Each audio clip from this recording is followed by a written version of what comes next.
নমস্কার প্রিয় দর্শক বন্ধুরা, সকলকে জানাই অনেক স্বাগত। আশা করি আপনারা সকলে খুব ভালো আছেন। আমি আজ আপনাদের জন্য খুব সিম্পল জিরা রাইসের রেসিপি নিয়ে চলে এসেছি।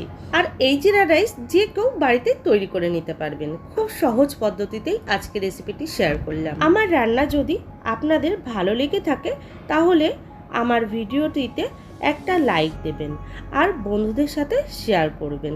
যেসব বন্ধুরা আমার চ্যানেলটি এখনও সাবস্ক্রাইব করেননি তারা প্লিজ আমার চ্যানেলটা সাবস্ক্রাইব করে নেবেন।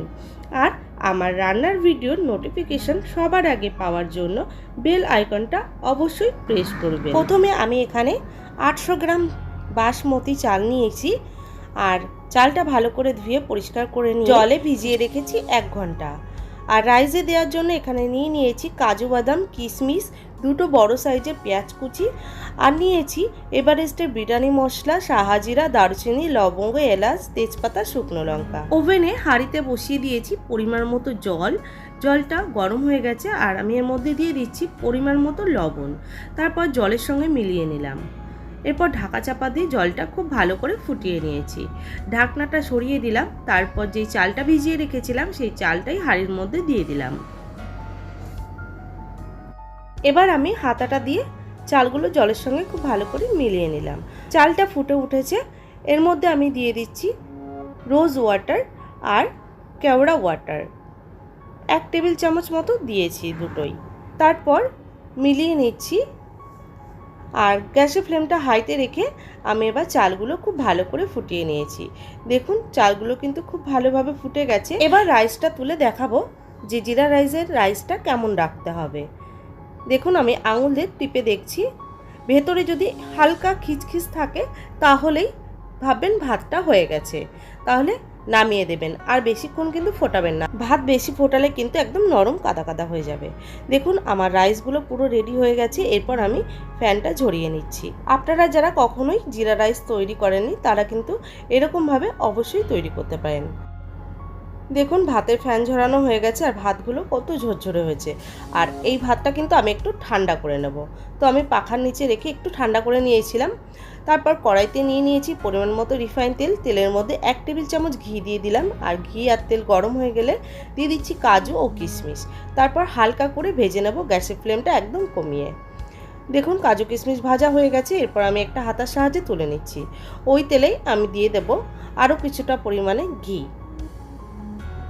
ঘিটা দিয়ে এরপর দিয়ে দেব ফোড়নে গোটা গরম মশলা, আর এখানে যোগ করব শাহজিরা। তারপর ফোড়নটা একটু হালকা ভাজা ভাজা হয়ে গেলে দিয়ে দেব দুটো শুকনো লঙ্কা আর তেজপাতা। সব ফোড়নটা খুব ভালো করে কয়েক সেকেন্ড ভেজে নেব। তো ফোড়নের থেকে সুন্দর একটা মিষ্টি গন্ধ বেরোতে শুরু করলে দিয়ে দিচ্ছি দুটো বড় সাইজের কুচিয়ে রাখা পেঁয়াজ। পেঁয়াজটা দিয়েও একটু নাড়াচাড়া করে নেব। যতক্ষণ পেঁয়াজের কালারটা একটু হালকা চেঞ্জ না হচ্ছে ততক্ষণ কিন্তু পেঁয়াজটা আমরা ভেজে নেব। তো দেখুন আমার পেঁয়াজ ভেজে নেওয়া হয়ে গেছে। এরপর আমি এখানে দিয়ে দেব যে রাইসটা আমি রেডি করে রেখেছিলাম সেই রাইসটা ঠান্ডা করে কিন্তু আমি কড়াইয়ের মধ্যে দিয়ে দিচ্ছি। গরম গরম যদি কড়াইয়ের মধ্যে রাইসটা দিয়ে দেন তাহলে কিন্তু কড়াইয়ের মধ্যে লেগে যাবে।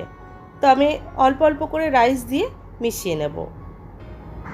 এরপর আমি আরও কিছুটা রাইস এর সঙ্গে যোগ করে দিয়েছি আর ওপর থেকে দিয়ে দিলাম স্বাদ অনুসারে লবণ। দিয়ে দিচ্ছি এভারেস্টের বিরিয়ানি মশলা। এই মশলাটা অবশ্যই দেবেন, তাহলে রান্নার স্বাদটা কিন্তু আরও বেড়ে যাবে। আর দিয়ে দেব ভেজে রাখা কাজু কিশমিশ। এবার সব রাইসের সঙ্গে আস্তে আস্তে মিলিয়ে নেব। বন্ধুরা আপনারা যদি ফেসবুক থেকে দেখে থাকেন ভিডিওটি তাহলে অবশ্যই পেজটি ফলো করে নেবেন আর লাইক শেয়ার করে পাশে থাকবেন।